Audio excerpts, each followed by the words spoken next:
तुर्किया के सदर रजब तैयब उर्दवान ने कहा है कि तुर्किया साल 2022 को तरक्की की रिकॉर्ड शरह के साथ ख़त्म करेगा। अब तुर्किया की तरक्की को रोकना नामुमकिन है। सदर उर्दवान ने हस्ब इक़्तिदार जस्टिस एंड डेवलपमेंट पार्टी के ज़िली सरबराही इजलास से खिताब करते हुए कहा कि साल 2022 की तीसरी तिहाई में तुर्किया की तरक्याती शरह 3.9% और दूसरी तिहाई की नज़रसानी शुदा तरक्याती शरह 7.7% रिकॉर्ड की गई है। तुर्क सदर का कहना था कि तुर्किया बदस्तूर तरक्की करना नहायत काबिल कदर पहलू है। इंशाअल्लाह हम दुनिया के मुकाबले में 2022 को रिकॉर्ड शरह के साथ ख़त्म करके 2023 का एक अच्छा आगाज़ करेंगे। अब तुर्किया की तरक्की को रोकना नामुमकिन है। अक़वाम मुत्तहिदा में फ़लस्तीनी अवाम से इज़हार यकजहती का दिन मनाया गया। चीन के सदर मुमलिकत शी जिनपिंग ने मुतल्लिका सरगर्मी के नाम तहनीती पैगाम भेजते हुए कहा कि चीन ने हमेशा फ़लस्तीनी अवाम के जायज़ हकूक़ की बहाली की हिमायत की है।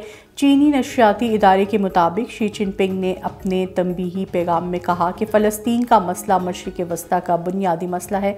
इस मसले का जामे और मुनसिफ़ाना हल खित्ते के अमन व इस्तेहकाम और आलमी इंसाफ के लिए ज़रूरी है। फ़लस्तीन और इसराइल के पुरअमन ताल्लुकात खित्ते की दो बड़ी अक़वाम अरब और यहूदियों की मुश्तरका तरक्की के लिए बहुत ज़रूरी है। उन्होंने कहा कि चीन ने हमेशा फ़लस्तीनी अवाम के जायज़ हुकूक़ की बहाली, अमन मुज़ाकरात को फ़ाल तौर पर फ़रोग़ देने और फ़लस्तीन और इसराइल के दरमियान अमन को फ़रोग़ देने की मजबूती से हिमायत की है। ईरान में इसराइली इंटेलिजेंस से ताउन और अगवा के जुर्म पर 4 अफराद को सज़ाए मौत सुना दी गई। तफसीलात के मुताबिक चारों अफराद इसराइली इंटेलिजेंस सर्विस की हिदायत पर चोरी, चकारी, अगवा और अवामी इमलाक को नुकसान पहुँचाने के जुर्म में मुलव्विस पाए गए। इस गिरोह के दीगर 3 अफराद को कौमी सलामती को नुकसान पहुँचाने, गैर कानूनी असला रखने और अगवा की वारदातों में मुआवनत पर 5 से 10 साल कैद की सज़ा सुनाई गई है।